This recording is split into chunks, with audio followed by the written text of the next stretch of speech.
That starting 11 was still good enough to put in a much better performance than we saw, though, wasn't it? Yeah, but it's put in the type of performance that has been consistent with the last 3 or 4 weeks. Yeah. So there's nothing changed here.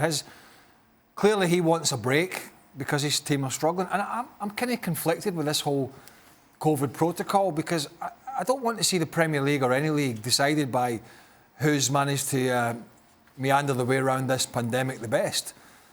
You know, it's a drop of luck for some teams, you know, how many are getting infected and how many are infected before you call the game off, how many positive tests do you need and how many do you need to have or not have before a game goes ahead. And it's very conflicting at the moment. Clearly they had enough players to play, that's what I would say. They were not in a position where they could not field a strong enough team. But I think we'll get it this week, but it's not helped the teams this weekend. We need some clarity here. We can't just keep saying, well, they've got enough players out with COVID, they can't play, and this team can play. It's just too much of a mish-and-mash at the moment. But in terms of, did they have a strong enough team to play today? Yes, they did. They had to put 2 goalies on the bench. They couldn't fill the bench, but they had enough players to play. And it was the same old problem. They could dominate a lot of the game, but in the final third, they just lacked that clinical edge to them, and hence to come up against the Wolves team, who haven't lost many goals this year, have been difficult to break down, and the end result is a draw. Are they out the title race? Chelsea? No. No, we're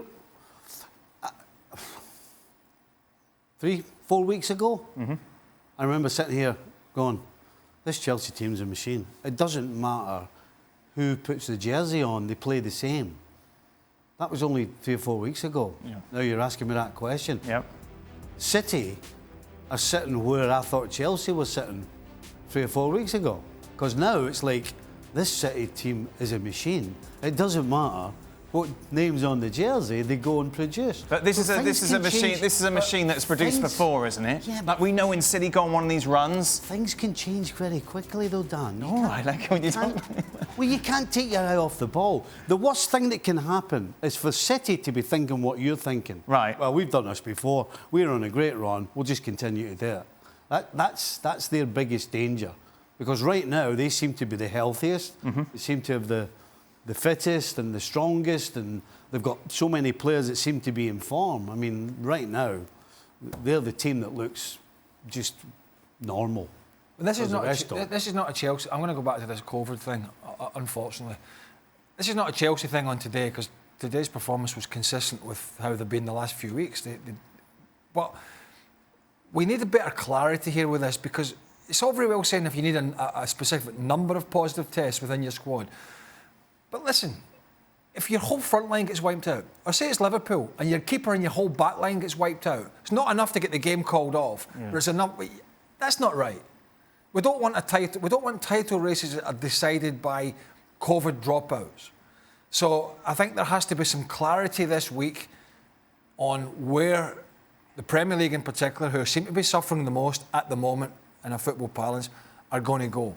Otherwise, we're going to have this league title pretty much decided by the wellness and health of these players and of their ability to play the games. You know, to get the best out of footballers, you need to have a settled routine, and you need to have a settled preparation. And right now, none of that is happening. All we're hearing is that they're set up in training to do one thing. The following morning, somebody's out. They have to change all their plans. Everybody's getting woken up the day of the game, 8 o'clock in the morning, to take a test. They're all worrying about who they've been with. Right. That is no way to prepare for a Premier League game. Of course they could, big game. And of course, but they could also get up to speed with the rest of the big European leagues and get the majority of their players vaccinated. Yes. And get their finger out. Yeah. And then we can get on with things. That would help.